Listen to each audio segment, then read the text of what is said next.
오케이. 우리가 지난주에 아브라함의 아내 사라가 열등감 때문에 실수하는 장면을 봤죠. 아기를 낳을 수 없었던 사라가 하나님의 뜻을 구하지 않고 자신의 약점을 자기 스스로 해결하기 위해서 자신의 여종의 자신의 여종 하갈을 남편 아브라함에게 내어주고 자식을 얻는데 성공합니다. 하지만 하갈이 자기가 주인의 자식을 임신한 것을 알고 여주인 사라를 멸시하기 시작하죠. 그리고 사라는 또 얼마나 열받겠어요. 분노가 폭발해서 하갈을 학대하기 시작하고, 하갈은 그 학대를 견디다 못해서 임신한 몸으로 집을 뛰쳐나가게 됩니다. 그 장면까지 우리가 지난주에 봤어요. 여러분, 아브라함의 가정을 한번 보십시오. 이게 불신자의 가정이 아닙니다. 아브라함의 가정입니다. 만신창이가 되고 있어요. 아브라함의 가정이 어두움과 그리고 슬픔, 분노와 상처로 가득한 그런 가정의 모습을 보여주고 있죠. 그런데 이 아픔과 상처를 치료하시고 이 혼란을 수습하시는 분은 다름 아닌 하나님이십니다. 하나님께서 여러분의 가정에도 이런 회복과 또 치유의 은혜를 베푸시기를 바랍니다. 하나님께서 이 아브라함의 가정에 개입하세요. 이 집 나간 하갈을 찾아가서 다시 집으로 돌아오게 하고 가족들이 서로 다시 사랑으로 하나 되도록 만드시는 그 일을 하시는 분은 하나님이세요. 집 나간 하갈을 찾아간 것은 아브라함이 아닙니다. 아브라함은 왜 찾아 나서지 않았을까? 저는 곰곰이 생각해 봐요. 집 나간 하갈을 찾아간 것은 사라도 아니었어요. 집 나간 하갈을 찾아간 것은 아브라함 집에 있는 그 어떤 같은 동료들이 아니었어요. 집 나간 하갈을 찾아가서 위로하고 격려해서 설득해서 다시 집으로 돌아오게 만드신 분은 하나님이세요. 왜 아브라함이 찾아 나서지 않았을까? 왜 그대로 버려뒀을까? 잠시 후에 이 부분을 여러분과 함께 생각해 보겠지만, 하나님께서 이 하갈을 찾아가셨을 때 그 만난 장소는 오늘 본문에 보니까 수울길 샘 곁에서 만났다 그랬어요. 이 수울이라고 하는 것은 마시는 술이 아니라 지역 이름이죠. 수울이라고 하는. 이것은 가나안 땅과 이집트 땅의 국경 근처에 있는 광야입니다. 광야. 넓은 지역이죠. 여러분, 하갈의 고향이 이집트예요. 이집트 여인, 애굽 여인 하갈이에요. 아마도 이 하갈은 아브라함의 집을 떠나 나왔을 때 자기 고향으로 이집트로 돌아갈 생각을 했던 것 같아요. 계속 이집트를 향해 내려왔습니다. 이 당시 아브라함이 헤브론에 살았던 것이 분명하다면 헤브론에서 수울까지는 약 200km 이상 되는 아주 먼 거리입니다. 임신한 여자 혼자 그 먼 길을 걸었어요. 걷고 또 걷고 또 걷고 완전히 지칠 대로 지쳐서 샘 곁에서 쓰러져서 괴로워하고 몸도 마음도 지칠 대로 지쳐서 쓰러져 있을 때 찾아오셨던 분이 우리 하나님이었어요. 우리 하나님께서 이 하갈을 만나셔서 다시 아브라함의 집으로 돌아가라고 권면해 주십니다. 왜 아브라함의 집으로 돌아가라고 하셨을까? 그냥 이왕에 나왔으니까 더 이상 종로로 타지 않아도 되고, 아브라함 집 밖에서 이제 자유를 얻어서 살도록 하나님이 축복해 주시면 되죠. 왜 다시 아브라함의 집으로 사라의 여주인 사라에게로 돌아가라고 말씀하셨을까?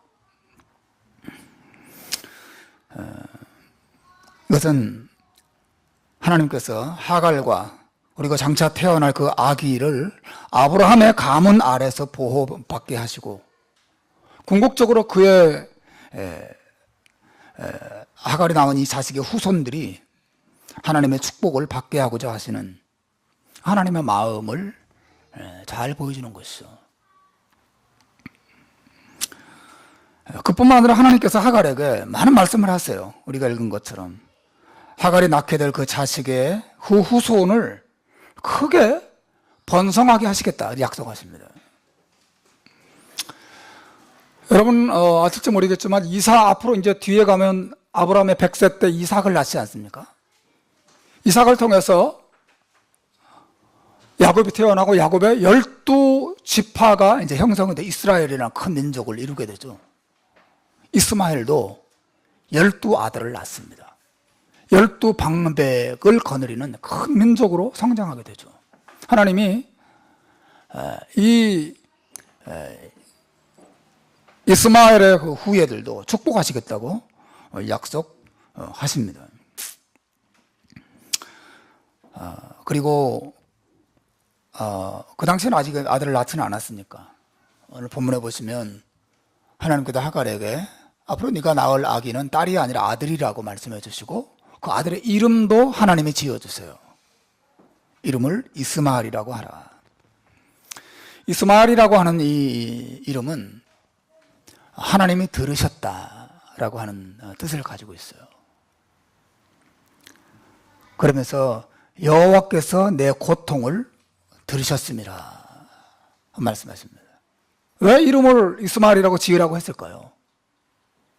이것은 나 하나님은 너와 너의 고통에 관심을 가지고 너의 부르짖음에 항상 귀를 기울여 듣는 분이라는 사실을 하갈이 한평생 잊지 않도록, 이스마엘도 한평생 그 사실을 하나님이 우리 어머니를 사랑하셨고 어머니에게 나타나셔서 어머니의 부르짖음을 듣고 건져주셨구나, 그분이 우리 하나님이시구나 라는 사실을 자기 이름 안에서 가지고 살도록 만들어주신 거예요. 굉장히 큰 축복입니다. 하나님은 우리의 고통을 들으시는 분이구나. 이스마엘은 어릴 때부터 그 이름을 가지고 자라는 축복을 얻게 됩니다. 그 생각해 보세요. 늘 그렇게 부르는 것입니다. 하나님이 들어주시는 사람아, 하나님이 귀 기울여 주시는 사람아, 그 이름이에요, 이름. 하나님의 귀 기울여 주시는 사람아. 늘 사람들이 그렇게 불렀어요. 이스마엘, 이스마엘, 이스마엘. 엄마도 그렇게 부르고 자기도 이스마엘이라고 알았어요. 그 이름 안에 자신과 자신의 후손을 향한 하나님의 이 자비와 긍휼이 새겨지도록 하나님이 하시고 그 축복을 항상 기억하게 하신 것이죠. 여러분, 지금 제가 뭘 여러분에게 말씀드리고 싶은 거냐면 하나님께서 하갈과 그의 후손들을 얼마나 귀하게 여기셨는가 하는 것이에요. 하나님께서는 장차 태어날 그 이스마엘이 들나귀처럼 될 것이라고 말씀도 하세요. 이 말은 이스마엘이 하갈처럼 노예가 되거나 종이 되지 않고 들나귀들은 독립심이 대단히 강합니다. 누구도 길들일 수 없어요. 이스마엘과 그의 자손들이 그의 어머니의 그 피를 이어받아서 종으로 평생도록 사는 게 아니라 이제는 독립해서 자유를 누리게 될 것이라고 하나님 말씀하신 것과 같은 거죠. 그리고 많은 사람들이 너의 후손들은 그들을 이스마엘의 후손을 치고 이스마엘의 후손은 그들을 칠 것이다. 많은 이게 싸움과 전쟁 속에 살 것이라는 말인데 이것은 그들이 유목민으로 살 것을 말씀해 주신 거예요. 유목민들은 들판에서 살면서 푸른 초장과 물을 사이에 두고 서로 끊임없이 싸우며 살아야만 했습니다. 그들의 직업이 유목민이 될 것이라고 하나님 말씀하신 것과 같아요. 그리고 그 이스마엘의 후예가 모든 형제를 대항해서 살 것이다, 이런 말씀이 있어요. 예, 본문에 나오죠. 예, 12절에 보시면 나오죠. 그가 사람 중에 들나귀같이 되리니 그의 손이 모든 사람을 치겠고 모든 사람의 손이 그를 칠 것이다. 그리고 12절 하반절에 보면 그가 모든 형제와 대항해서 살 것이다.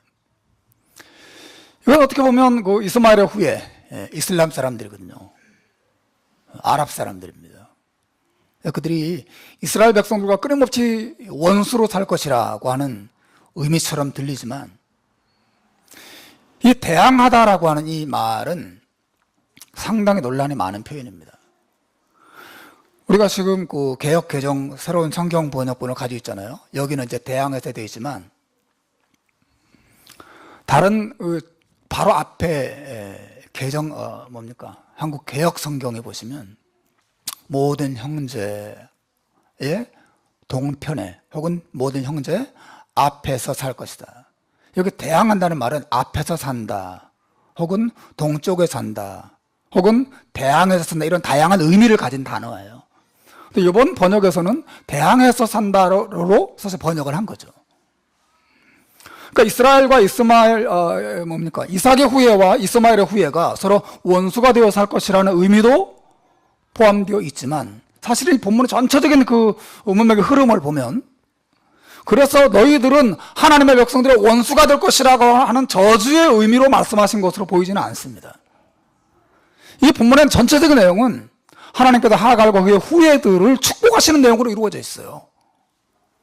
그래서 이것을 대항하여라고 번역하는 것보다는 킹제임스 버전이나 혹은 NIV나 유명한 그 영어 성경 번역본처럼 하나님의 백성 맞은편에서 하나님의 이스라엘 백성들과는 독립되어 있지만, 그러나 나름대로 넓은 땅을 차지하고 독립된 세력으로 살게 될 것을 하나님 말씀하신 것으로 번역하는 것이 보다 문맥에 맞는 번역이 아닌가, 개인적으로 그렇게 생각합니다. 어쨌든 이 전체적인 내용은 하나님께서 이스마엘의 후예를 크게 번성시켜 주시고 독립시켜 주시고 땅을 차지하고 살게 하시겠다고 하시는 그런 내용으로 이루어져 있는 것이에요.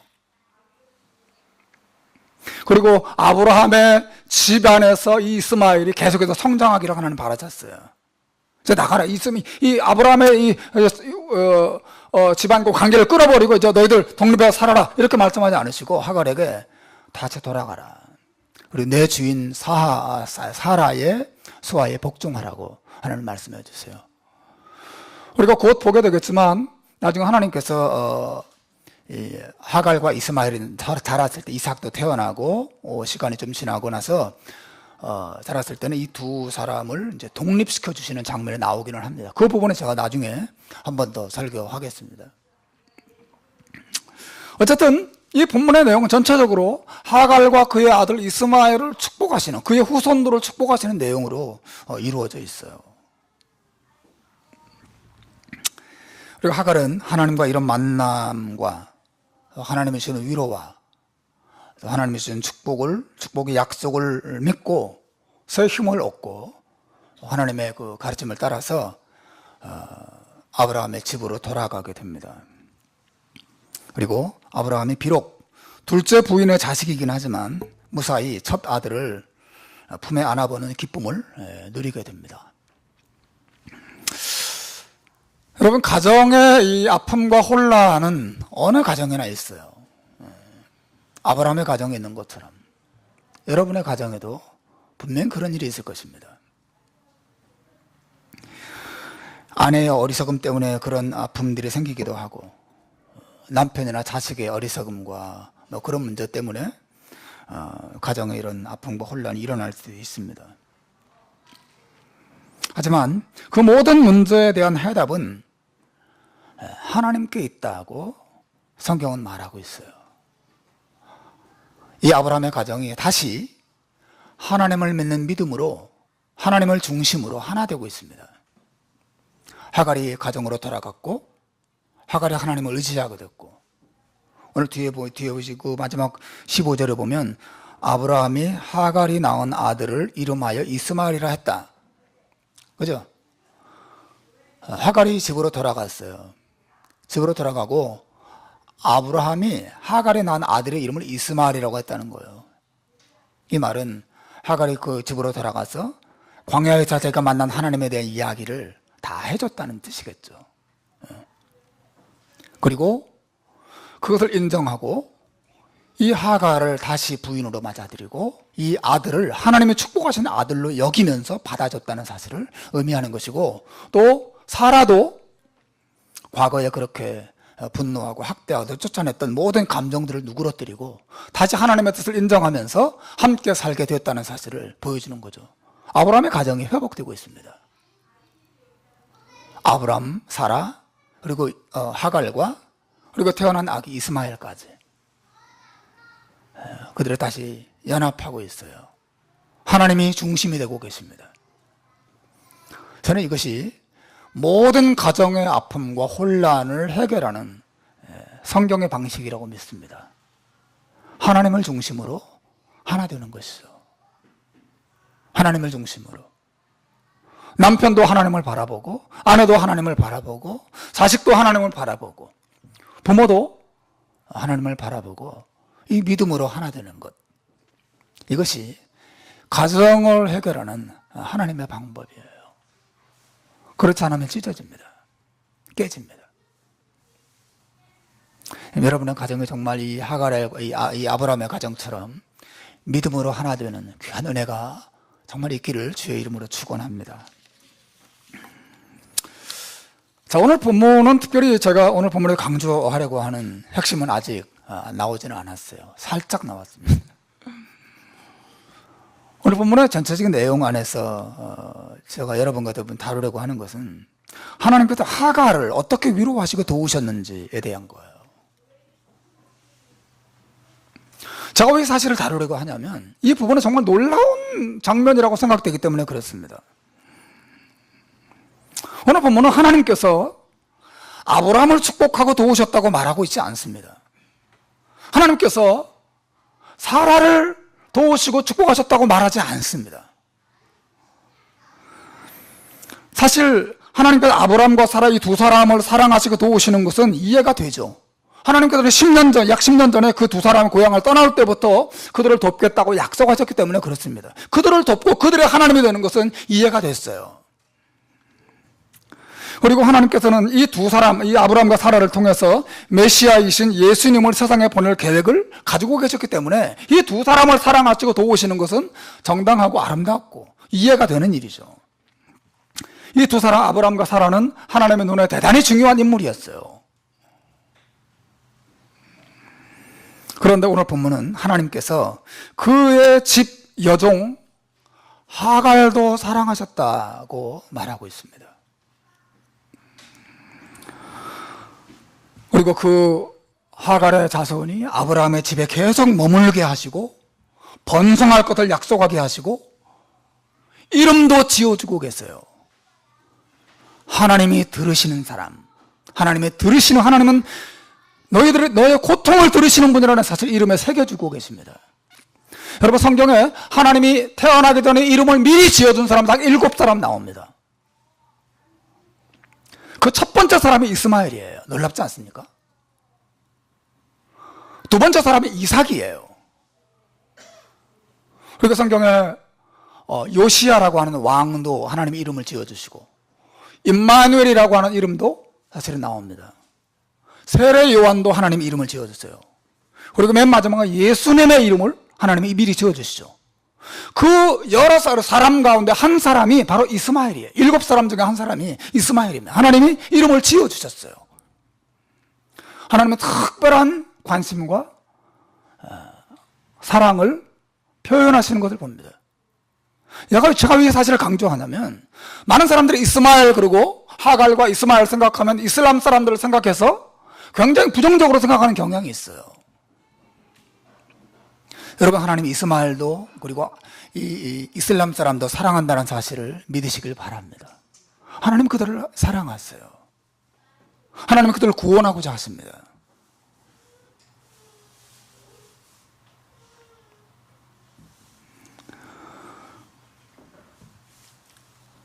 그리고 하나님께서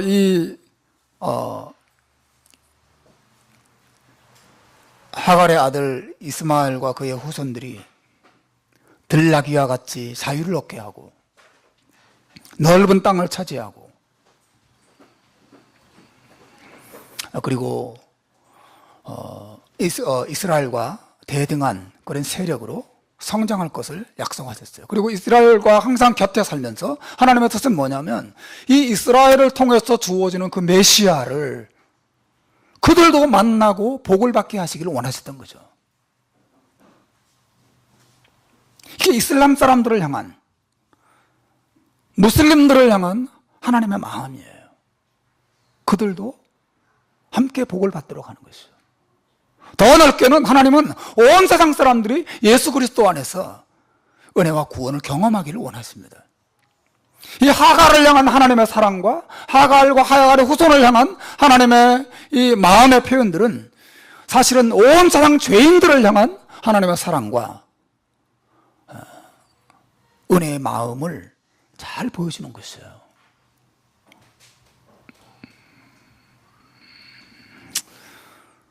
하갈을 향한 하나님의 이런 사랑이 사실은 누구도 예기치 못한 사랑이었다. 저는 이렇게 말하고 싶어요. 하나님께서 하갈을 예기치 않게 방문하시고 하나님께서 하갈을 예기치 못하게 만나주시고 예기치 못한 축복을 경험하게 하셨어요. 놀랍지 않습니까? 사실 하나님께서 하갈을 사랑하시고 하갈의 자손을 축복하시리라고 누가 상상이나 했겠어요? 하갈의 여주인 사라가 상상했을까요? 하나님께서 자기의 몸종인 이 못된 여종을 이처럼 사랑하시리라고 사라가 상상한 적이 있었을까요? 아마 예상치 못했을 것입니다. 주인의 아기를 임신하자 자기의 종이라고 하는 본분을 잊어버리고 여주인을 멸시했던 그 못된 여종. 그래서 사라가 열받아서 학대할 수밖에 없었던 그 못된 여종. 사라가 하갈을 그렇게 학대했다고 하는 것은 사라는 머릿속에 하나님이 이런 여자를, 이런 못된 여종을 사랑하시고 그의 후손을 축복하시리라고 한 번도 상상한 적이 없었다는 사실을 보여주는 거예요. 하나님이 이 여자를 사랑한다니 상상하지 못했다는 거죠. 그래서 찾으러 나서지 않았던 거죠. 가라, 넌 죽어라. 네 몸 안에는 아기는 난 관심 없다. 이게 사라의 마음이었어요.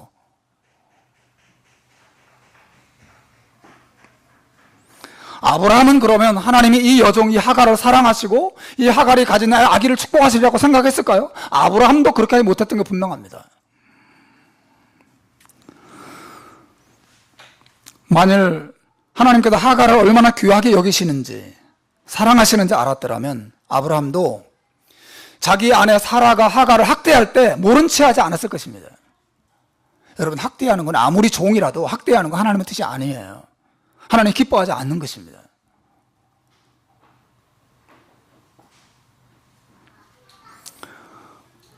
그리고 아브라함이 그래도 자기의 씨인데 그 뱃속에 있는 아기가 자기의 씨인데도 찾으러 나서지 않아요. 자기도 안 가고 자기 종들을 풀어서 찾지도 않습니다. 내버려 둡니다. 포기해버리는 거죠. 이게 하갈의 위치였어요.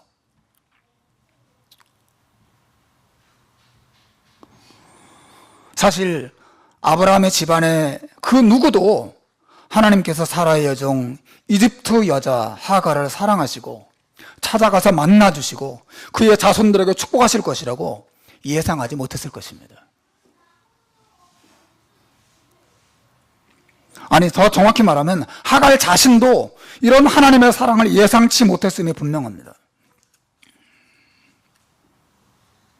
하갈이 아까 말씀드린 수울 땅의 한 샘 곁에서 하나님을 만난 이후에 하나님의 이름을 뭐라고 지르죠? 나를 살피시는 하나님이라고 불러요. 13절을 보십시오. 여러분 13절 한번 읽어볼까요? 자, 읽어봅시다. 시작. 하갈이 자기의 이르신 여호와의 이름을 나를 살피시는 하나님이라 하였으니 이는 내가 어떻게 여기서 나를 살피시는 하나님을 배웠는고 함이라. 내가 어떻게 여기서 나를 살피시는 하나님을 만날 수 있었는가? 이것을 원문으로 정확히 해석하면 이렇습니다.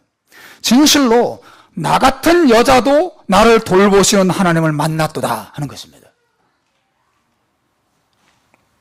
여기 히브리어 감이라고 하는 부사가 나와요. 이것은 also예요. 나 같은 사람에게도 나도 만났다는 것입니다. 나도. 말하자면 하나님이 자기에게 찾아오셔서 만나주시고 또 말씀해 주시고 축복하시는 것을 경험하면서 이 하갈이 깜짝 놀랐다는 거죠. 예상치 못한 방문이었어요. 하나님이 나를 찾아오다니, 내게 관심을 가지다니, 나를 축복해 주시다니. 사실 하갈은 아브라함의 집에서 주인이 만난 하나님의 이야기를 많이 들었을 것입니다. 자기 주인 부부의 하나님,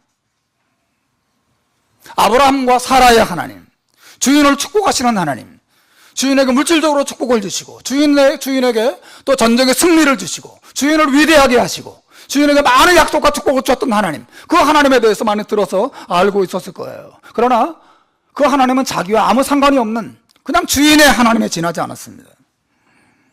주인 부부의 하나님이 자기에도 관심을 가지고 자기를 사랑해 주시고 자기에게 나타나 주시고 만나 주시고 아들의 이름도 지어 주시고 그 후손을 축복하실 것이라고 사라는 한 번도 상상한 적이 없어요. 사라도 상상하지 않았고 아브라함도 믿지 않았고 누구도 하나님의 하갈을 관심을 가지다니 상상하지 못했던 인물이죠.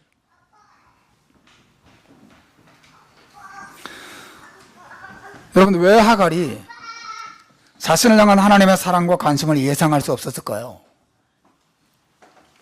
여러 가지 이유가 있겠지만 그들은 아마도 하갈의 고향 이집트의 신들은 왕들과 귀족들만을 위한 신들이었기 때문에 그럴 겁니다.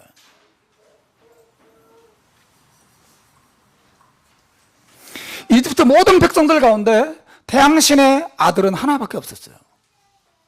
누구예요? 그들의 왕, 파라오. 바로 왕만 그 신의 아들이에요. 바로 왕만 그 신의 총애를 받습니다. 특히 그 수하에서 종살이하고 노예살이하는 사람들은 신의 총애를 받기는커녕 다 저주받은 인물에 지나지 않았어요. 신이 나 같은 인간에게 관심을 가지고 찾아와서 사랑해 주시고 축복해 준다는 사실을 그들은 믿을 수 없었죠. 그 신은 왕들의 신이고 귀족들의 신이고 복받은 사람들의 신이지 나같이 비천한 여자, 나 같은 이 선한 사람과 그 신은 아무 상관이 없는 그런 신이었어요. 이것이 하갈이 가지고 있었던 신에 대한 개념이었단 말이죠. 어찌어찌 하다가 아브라함의 집안에 종으로 들어오고 그 여주인의 몸종이 되어서 살았지만 아브라함과 그 집안에서 말하는 여호와라고 하는 신 그냥 많이 들었고 일반적으로 알았지만 그 신이 자기를 향해서 개인적인 사랑과 관심을 가지고 찾아와 주시고 말씀해 주시고 놀라운 축복의 약속을 주실 것이라고 상상하지 못했던 거죠. 그런데 그 하나님이 사회가 가장 비참해졌을 때, 가장 힘들 때 자기를 찾아 오셨다는 것을 이 하갈이 깜짝 놀래고 그 사랑에 감동받습니다. 그래서 사실은 사라의 집으로 다시 돌아간 거거든요. 여러분, 다시 돌아가기 쉽겠습니까? 여러분 같으면 다시 돌아가고 싶겠어요? 아기는 가졌지만 자기 여주인이 그렇게 학대해서 모진 매질을 통해서 쫓아냈는데 다시 기어 들어갈 수 있겠습니까? 차라리 고향으로 돌아가서 친정집으로 가는 게 낫지. 그러나 그는 하나님의 이 위로와 또 축복의 약속을 믿고 돌아가기로 결심합니다. 돌아갑니다.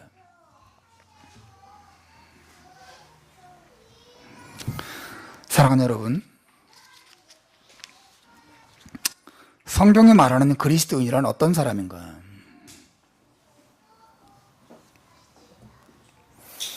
성경이 말하는 그리스도인이란 그냥 단순히 하나님의 사랑을 받은 사람이 아니에요. 성경이 말하는 그리스도인이란 자신이 받은 하나님의 사랑이 예기치 못한 사랑이라는 사실을 아는 사람이에요. 예기치 못한 사랑이라는 게 뭐예요? 자기는 그 사랑을 받을 만한 자격이 없는 자인데 그 사랑이 주어졌다는 사실에 놀라는 사람이죠. 자기는 하나님을 만날 준비도 전혀 안 되어 있고 만나리로 생각도 안 했는데 그분이 갑자기 나에게 찾아오셔서 그 은혜와 사랑을 보여주시고 알게 하신 사람이 그리스도인이라고 하는 것입니다.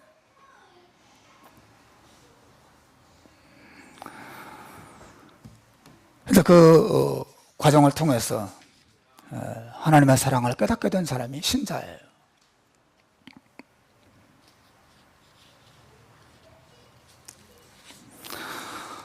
사실 아브라함도 그의 아내 사라도 하갈이 그런 사람이 하나님의 사랑과 관심의 대상이 되리라고 생각도 못하고 하갈 자신도 그 사실을 예기치 못하죠. 하나님의 은혜를 입습니다.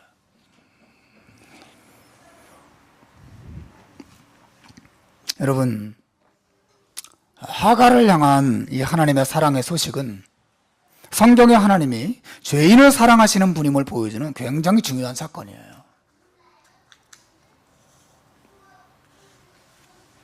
하갈은 사실 우리 모든 죄인의 모델이에요.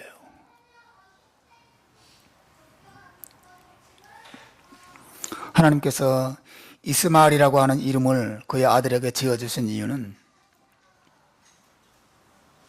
온 세상 사람들에게 하나님께서 하갈처럼 낮고 천한 죄인의 부르짖음을 들으시는 분이라는 사실을 알려주시기 위함이에요. 그냥 걔 이름 하나만 지어진 게 아닙니다. 하나님은 어떤 분인지를 보여주고자 하시는 거죠. 하나님은 하갈처럼, 하나님은 그냥 아브라함과 사라처럼 그런 주인, 또 특정한 어떤 사람들에게만 관심을 가지고 그들만 축복하시는 하나님이 아니라 하갈처럼 못되고 낮고 천하고 또 사람들로부터 억울하게 학대받아도 어디 가서 하소연할 데 없는 그런 약한 사람들, 어리석은 사람들, 그 부족한 사람들, 그들도 하나님을 사랑하시고 그들이 부르짖을 때 그들의 그 부르짖음에 귀를 기울여 주시는 분이 성경의 하나님이라는 사실을 이스마엘과 그의 후손을 통해서 하나님은 보여주고자 하신 거죠. 이것도 하갈 사건이 가지는 굉장히 중요한 의미예요.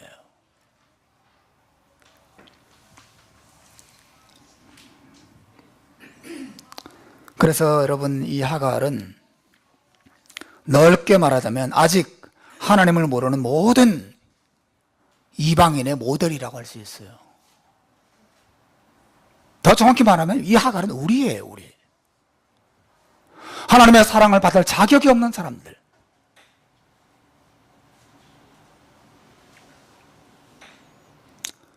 여러분, 하나님의 은혜와 사랑을 다 깨달으셨습니까? 여러분, 하나님의 은혜와 사랑을 아세요? 그리고 그 은혜와 사랑이 예기치 못하게 그분이 갑자기 내게 찾아오셔서 갑자기 깨닫게 하시고 그 은혜와 사랑을 베풀어준 예기치 못한 사랑을 얻은 것이라는 사실을 여러분 알고 계세요? 아니면 나는 자격이 있으니까 난 그 사랑을 받은 거야 라고 생각하는 분이 계신가? 만약 그렇다면 여러분 그리스도인이 아닙니다. 말씀드린 것처럼 그리스도인이란 자기가 만난 하나님이 은혜로 찾아오신 하나님이고 자기가 받은 그 사랑이 예기치 못하게 놀라운 사랑이라는 사실을 발견한 사람들이 그리스도인이죠. 이 하갈은 우리들의 모습을 보여줘요. 하나님의 사랑을 받을 자격이 없는 모든 사람이 바로 하갈이에요. 사람들로부터 미움당하고 학대당하지만 어디 가서 하소연할 때 없어서 빈들에서 울부짖는 모든 불쌍하고 가련한 죄인들,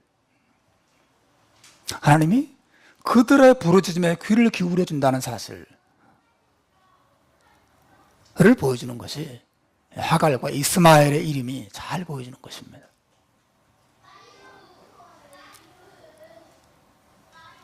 홀로 슬퍼하고 낙심하고 좌절해서 부르짖어도 아무도 귀 기울여 줄 사람이 없는 사람들, 하나님 외에는 구원의 희망이 없는 사람들, 그 사람들이 우리의 모습이고 하나님은 그들의 하나님이라는 사실을 성경은 우리에게 소개하고 있어요. 하나님의 사랑은 이와 같습니다. 하나님의 사랑은 항상 예기치 못한 사람들을 향해요. 저는 정말 그렇습니다. 제가 초등학교 때 우리 그 졸업 사진을 이렇게 보면 저는 항상 맨 뒤에 사람들이 안 보이는 곳에 저 구석진 곳에 살짝 숨어서 사진을 찍고 그랬어요. 저보다 잘나고 많이 가지고 누리고 훌륭한 친구들이 얼마나 많은지 몰라요.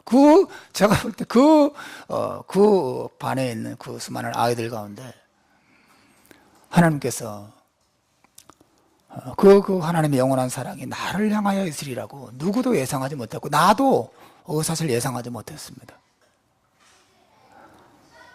근데 어느 날 하나님의 말씀이 내게 다가왔어요. 어느 날 하나님의 사랑이 내게 다가왔습니다. 나를 만나줬어요. 내 마음을 감동시켜줬습니다. 그 나를 향한 하나님의 사랑이 영원 전부터 있다는 사실이 제게 깨달아졌습니다. 그래서 내가 한 것이 아니었어요. 나는 지금 하갈과 같은 사람이었어요.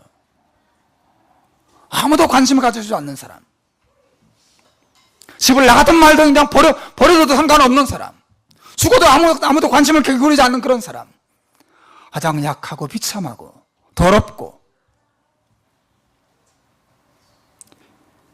버림받아도 누구 하나 슬퍼해줄 수 없는 그런 사람, 이 하갈이었어요. 근데 성경은 하나님은 하갈의 하나님, 그런 낮은 자들의 하나님이라는 사실을 우리에게 소개하고 있습니다. 저는 이것이 기독교 복음이라고 믿습니다.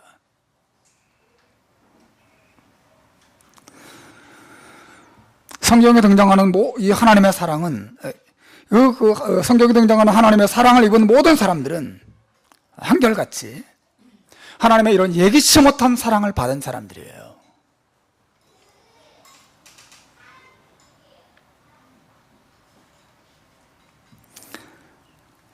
여러분, 사마리아 지역의 수가성에 남편을 5이나 두고 그랬지만 다 잃어버리고 결혼을 하지 않고 또 홀로 한 남자와 동거하고 있는 그러한 여인을 예수님이 어떻게 찾아가서 만나셨는 걸 생각해 보십시오. 그 여인이 하갈과 같은 거죠. 정말 땅끝에 있는 여인이었죠. 하나님 찾아가셔서 만나십니다. 그리고 하나님의 은혜와 사랑을 보여주십니다. 가장 불행했던 여자, 가장 외로웠던 여자,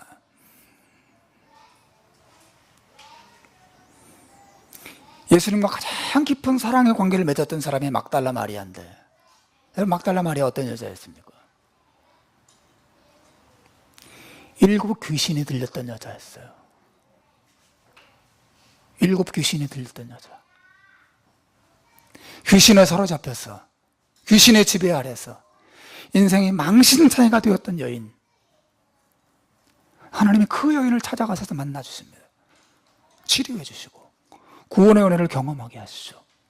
그 여인의 하갈이었어요.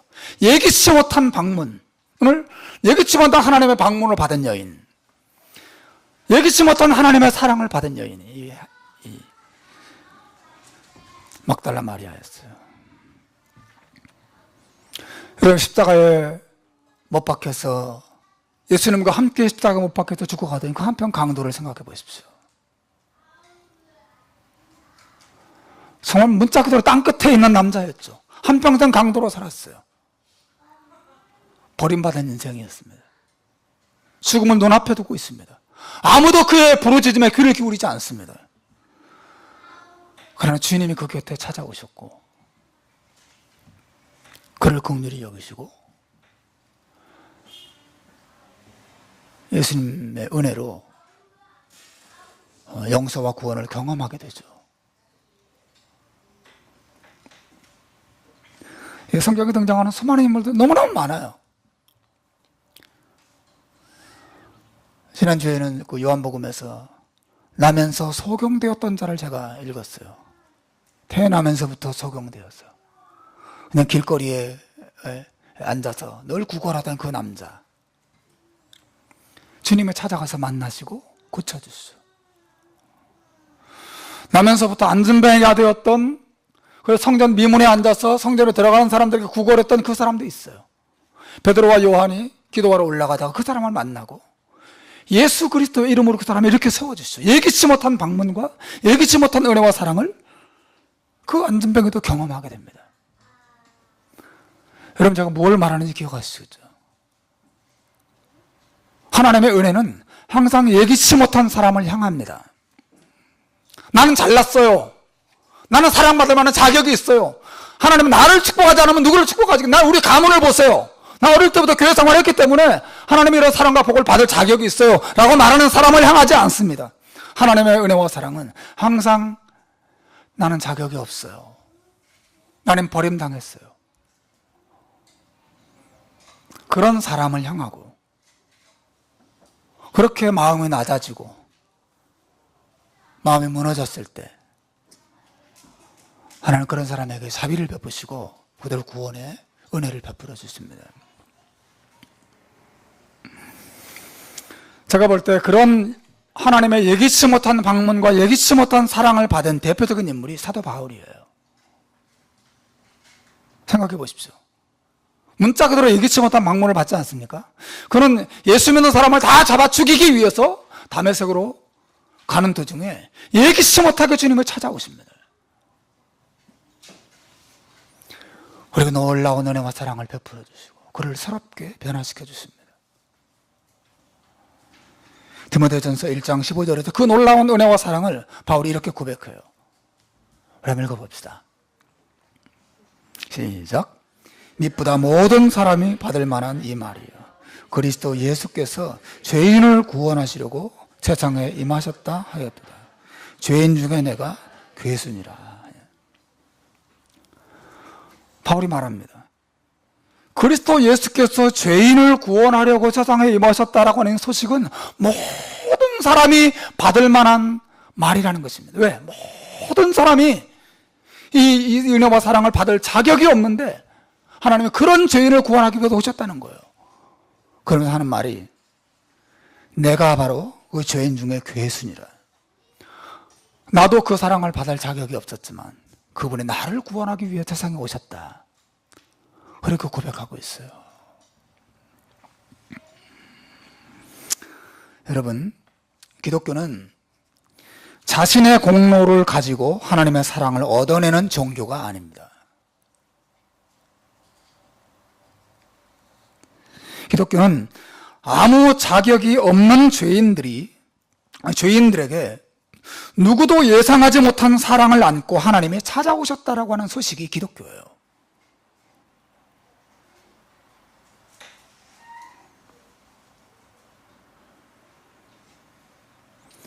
그리고 요한일서 4장 10절에 보면 사도 요한이 말하기를 사랑은 여기에 있으니 우리가 하나님을 사랑한 것이 아니에요 오직 하나님이 우리를 사랑하사 우리 죄를 위하여 화목제로 그 아들을 보내셨음이니라. 이게 하나님의 사랑입니다. 우리가 하나님을 사랑하는 것이 아니고 하나님 우리를 사랑하셔서 찾아오시고 그 사랑을 보여주신 것이죠.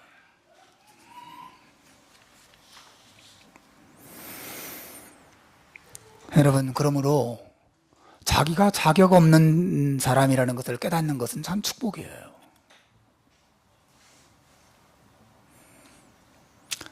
자기가 약하다는 것을 아는 것만큼 큰 축복은 없어요.